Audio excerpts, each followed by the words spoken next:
తెలుసుకున్నాను కాబట్టి నేను మేలుకోవాలి, దేవుని కోసం బ్రతకాలి అనేసి. ఎప్పుడైనా మనం నిద్ర మేలుకుంటున్నామా? అంటే నిద్ర ఎలా మేలుకొల్పుతుంది? బైబిల్ ఎప్పుడు మనల్ని మేలుకొల్పుతూనే ఉంటుందండి. బైబిల్ ఎప్పుడు మనల్ని మేలుకొల్పుతూనే ఉంటుంది. బైబిల్లో ఉన్న ప్రతి మాట కూడా మనలను హెచ్చరిస్తుంది. జాగ్రత్త జాగ్రత్త జాగ్రత్త అని మన కాలం గురించి, మన బ్రతుకు గురించి, అన్నిటి గురించి మనకు హెచ్చరిస్తూనే ఉంటుందండి. బైబిల్, దేవుని వాక్యం హెచ్చరిస్తూనే ఉంటుంది. కానీ ఆ మాటలను మనం సీరియస్గా తీసుకొని మనం మేలుకోవాలి. నేడు కూడా మనం నిద్రా వ్యవస్థలోనే ఉంటాం. దేవుని కోసం బ్రతకకపోతే. యోహాను సువార్తలో ఒక చక్కని మాట ఉంటుంది. ఏమనండి?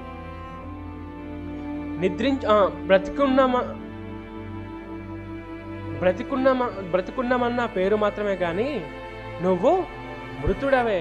అంటే మనం బ్రతికున్నామని పేరు మాత్రమే మనకుంది. మనం అనుకుంటున్నాం నేను బ్రతికి ఉన్నాను అనేసి మనం అనుకుంటున్నాం, కానీ మనం మృతులం. ఎందుకు మృతులం అంటే దేవుని